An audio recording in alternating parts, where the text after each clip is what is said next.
අද අපි බලන්න යන්නේ කාලසටහනේ කොහොමද ගුරුවරුන්ගේ සමහර වෙලාවන් ඒ කියන්නේ අපි ටයිම් එක ඕෆ් කරන්න පුළුවන්.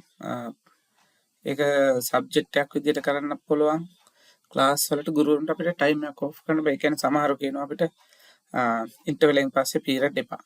එතකොට සමහර විෂයන් තියෙනවා ඉන්ටර්වලෙන් පස්සේ සුදුසු නැහැ කියන. ඒ කියන්නේ ගණන් විද්‍යාව වගේ දේවල් උදේවරුවට හොඳයි කියලා කියන නිසා අපිට යන්න පුළුවන් සබ්ජෙක්ට් වලට. සබ්ජෙක්ට් වලට අපි හිතමු ගණිතයේ විෂය අපි ටයිම් ඔෆ් කරනවා. මේ විදිහට ගණිතයේ විෂය සිලෙක්ට් කරලා මෙන්න මෙතන තියෙනවා ටයිම් ඔෆ් කියන බටන් එක. ඒක ක්ලික් කරන්න. අපි හිතනවා නම් මේක අවසාන පීරියඩ් දෙකට අවශ්‍ය නැහැ කියලා. මේ විදිහට ක්ලික් කරලා ටයිම් ඔෆ් කරන්න පුළුවන්. එතකොට 6-7 පීරියඩ් වලට ගණිතයේ විෂය වැටෙන්නේ නැහැ. ඉතින් මේක හැම වෙලේම හැම විෂයකටම කරන්න ගියොත් ටිකක් අපහසුයි. ඒකට මෙන්න මෙතන පහසුකමක් තියෙනවා. තව විෂයන් කීපයකට මේ දෙයම කරනවා නම් අවසාන 6-7 අපි තව විෂයකට දාමු සයන්ස් වලටත් අපි කැමති නැහැ.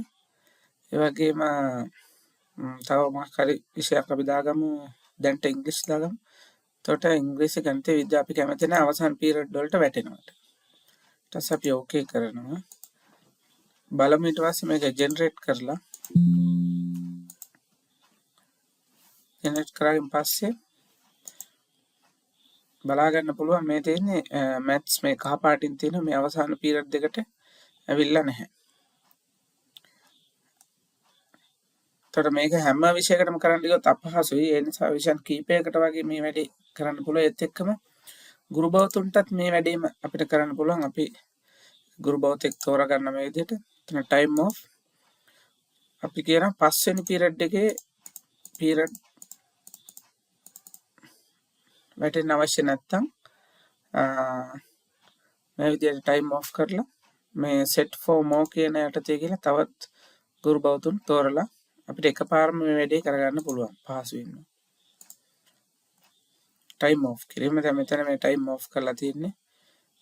රතු පාටින් පේනවා මෙතන. ඊට පස්සේ සබ්ජෙක්ට් වලට ගියාම මේ තියෙන්නේ විෂයන් තුනක ටයිම් ඔෆ් කරලා තියෙන. ඒ වගේම ක්ලාසස් වලටත් ගිහිල්ලා වුණා මේ ක්ලාස් එකට මේ පීරියඩ් එකට මේ අවසාන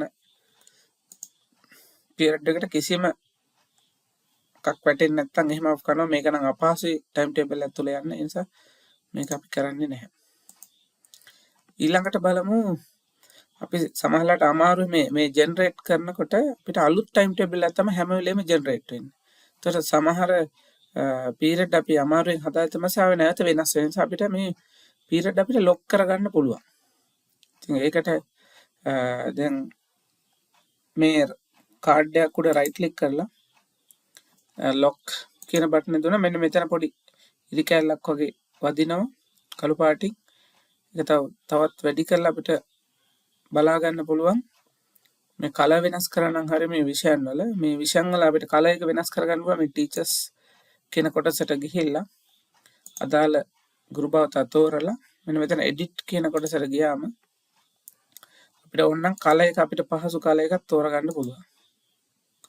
දැන්ට මම සුදු කියන කලර් එක දාගන්නවා.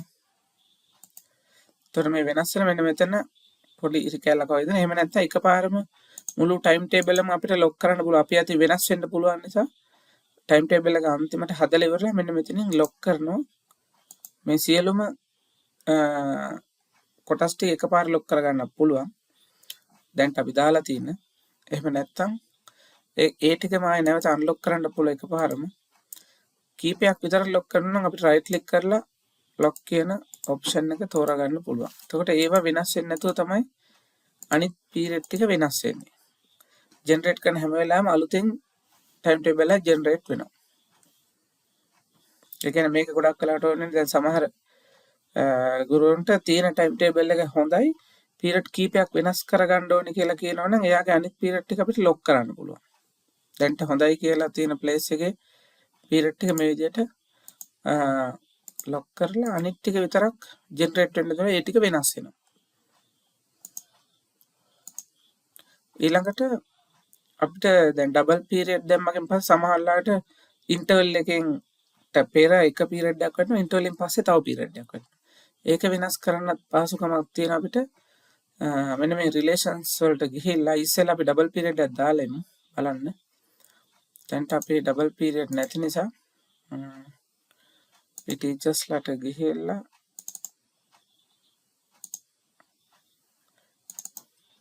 අපි මෙතන පීරියඩ් 4 ඒවා තියෙනවා. මම මේක 4ක් තියෙන එක ඩබල් 2ක් කරනවා.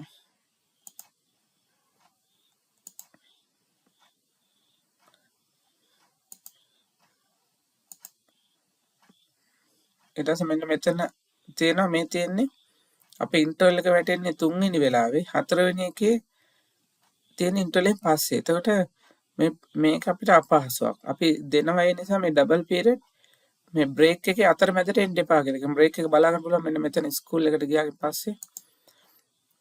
මෙතන බෙල් ටයිම්ස් වලට ගියාම මෙන්න මෙතන තියෙනවා මේ තියෙන 3 වෙනි පීරියඩ් ඉන්ටර්වල් එකට කලින් 3 වෙනි එක ඉන්ටර්වල් එකෙන් පස්සේ 4. මේ අතරමැද ඩබල් පීරියඩ් එපා කියන ඔප්ෂන් එක අපි ගන්නෙ. මෙන්න මේ රිලේෂන් වලට ගිහිල්ලා මෙතනින් ඇඩ් කරගන්න අලුත් රිලේෂන් එකක්. break cannot be between group of lessons කියන එකට අපි ටික් එකක් දාලා ඕකේ කරලා මෙතනත් ඕකේ කරලා අපි බලමු ජෙනරේට් කරලා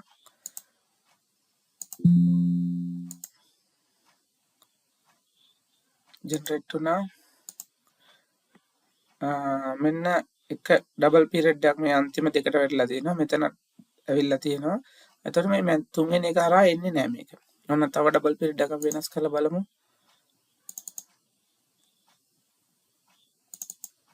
මෙතන මේ 5ක් තියෙන එකක් තියෙන අපි ඒකටත් ඩබල් 3ක් දාලා බලමු. උදාහරණයක් විදියට. එකත් අපි ජෙනරේට් කරමු.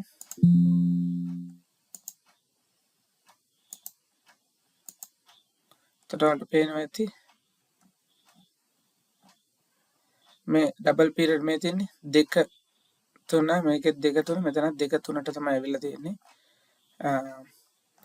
ඒ විදිහට ඉන්ටර්වල් එක මැදින් මේක වැටෙන්නේ නැහැ පීරියඩ් එක.